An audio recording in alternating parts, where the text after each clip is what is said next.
اعتراض ہی ابس ہے۔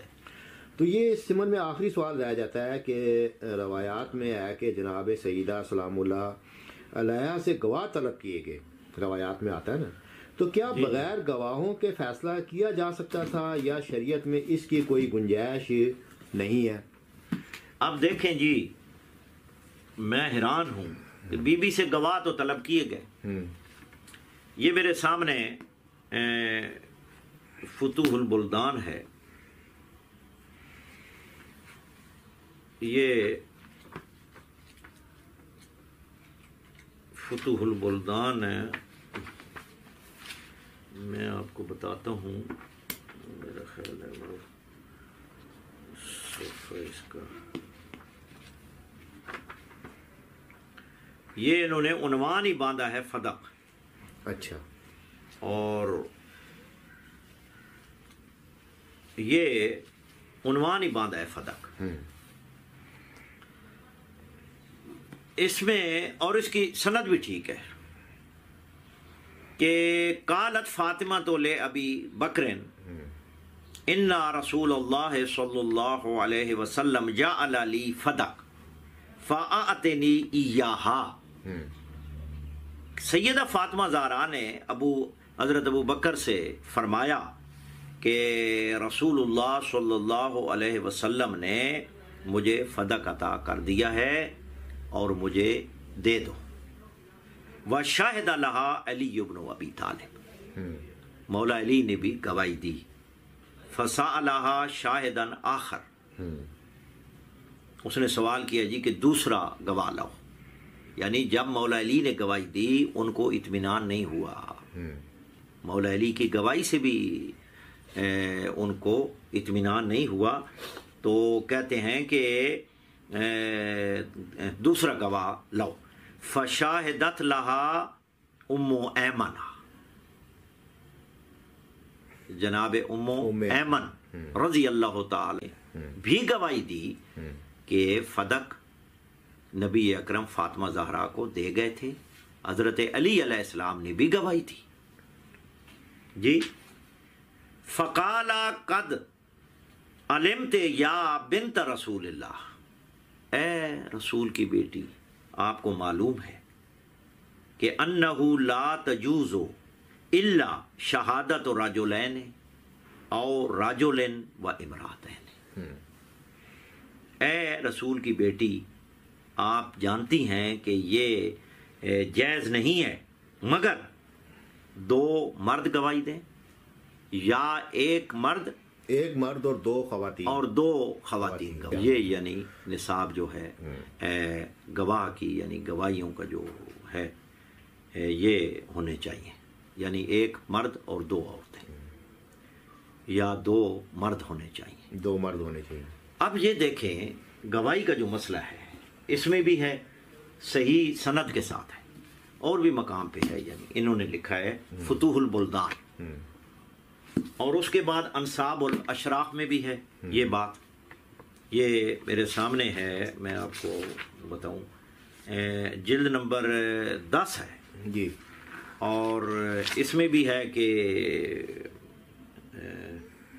دخلت فاطمہ تو علی ابی بکر حین بویا فقالت ان ام ایمن و رباحہ یشہدان لی ان رسول اللہ آتانی فدق، یعنی جناب رباح نے بھی، جو کہ حضور اکرم کے غلام تھے، انہوں نے بھی گواہی دی۔ اور اس کے بعد باقی کتابوں میں بھی ہے، اس میں بھی ہے موجم البلدان میں کہ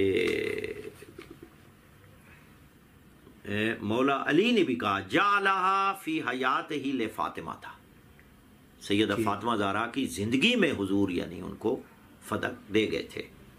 یہ موجم البلدان ہے، جلد نمبر 4 ہے، اور فدق کی جہاں انہوں نے لفظ لکھا ہے نا، فدق کی تشریح کرتے ہوئے انہوں نے اسی روایت کو لکھا ہے۔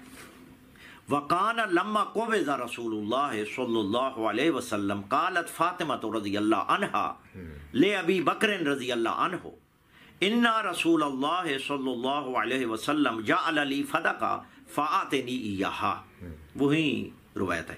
وشاہد لها علی بن ابی طالب رضی اللہ عنہ فسأل شاہدا آخر فشاہدت لها ام ایمنہ مولاۃ النبی صلی اللہ علیہ وسلم فقال قد علمت یا بنت رسول اللہ انہ لا یجوز الا شہادت رجلین او رجل و امرأتین.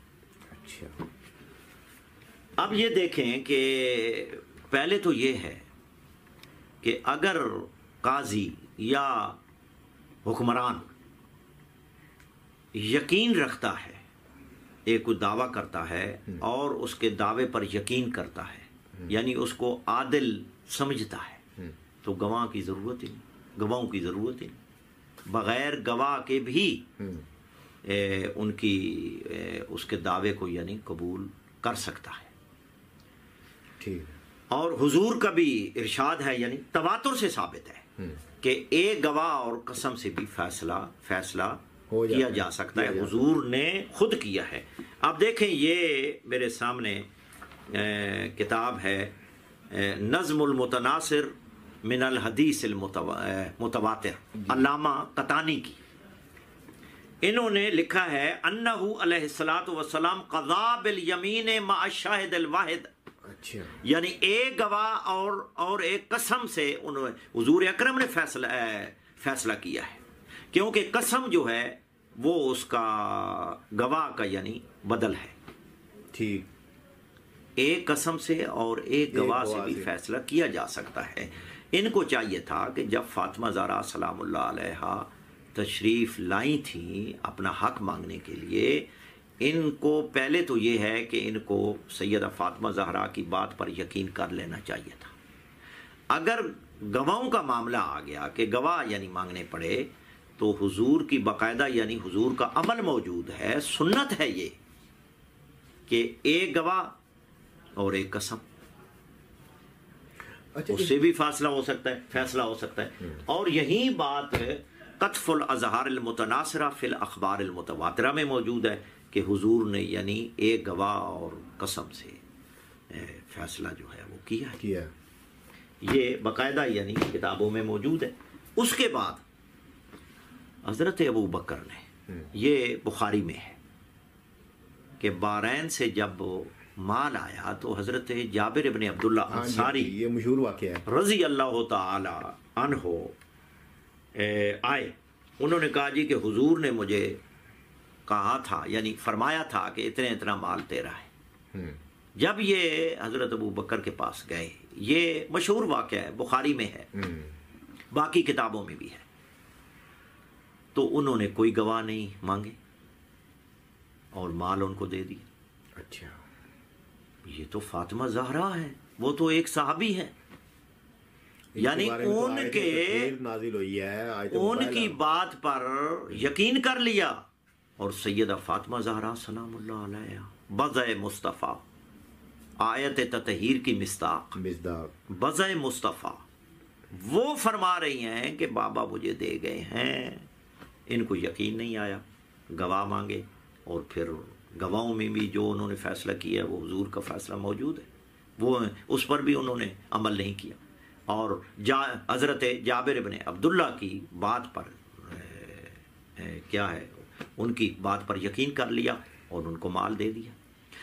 یعنی حافظ ابن حجر عسقلانی اور علامہ بدر الدین عینی بخاری کی اس روایت کے ذیل میں جو تبصرہ کیا ہے انہوں نے، یہ فتح الباری میرے سامنے ہے، اور یہ اس میں انہوں نے یہ لکھا ہے، یہ مطبع خیریہ مصر کی ہے، صفحہ نمبر 318 پہ لکھتے ہیں کہ وَفِيهِ قبول خبر الواحد العدل من الصحابت، یعنی یہ بات اس امر پر دلالت کرتی ہے کہ صحابہ میں سے عادل صحابی کی خبر وحد پر عمل کرنا جو ہے یعنی جائز ہے، کیا جا سکتا ہے. اگر کوئی صحابی آئے اور وہ عادل ہو اور وہ اگر کوئی بات کرے یا مطالبہ کرے تو اس کو قبول کر لینا چاہیے.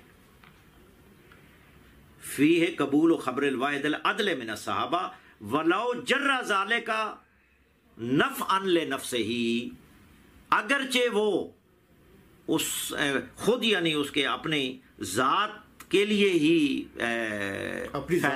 فائدے میں ہو، یعنی اس کی ذات کے لیے ہی فائدہ ہو، پھر بھی اس کی جو اس کی یعنی خبر وعد پر اعتبار کیا جائے گا اور اس کو قبول کر دیا جائے گا۔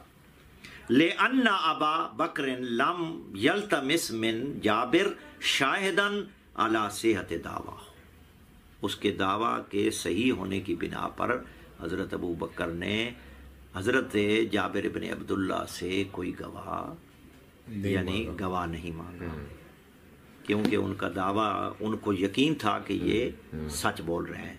اور اس کے بعد میں حیران ہوں کہ مروان، اب یہ دیکھیں کہ مروان نے ایک ہی گواہ پر فیصلہ دے دیا۔ یہ صفحہ نمبر 400 ہے جی، میں آپ کو بتاتا ہوں، 84 ہے، صفحہ نمبر 484، اور یہ ہے نصر الباری شرح اردو صحیح بخاری، مولانا محمد عثمان غنی، اچھا، شیخ الحدیث مظاہر العلوم سہارنپور، انڈیا میں سہارنپور کے مظاہر العلوم کے شیخ الحدیث ہیں، یعنی حدیث کے استاد ہیں۔ اچھا، انہوں نے یہ بخاری کتاب الحبہ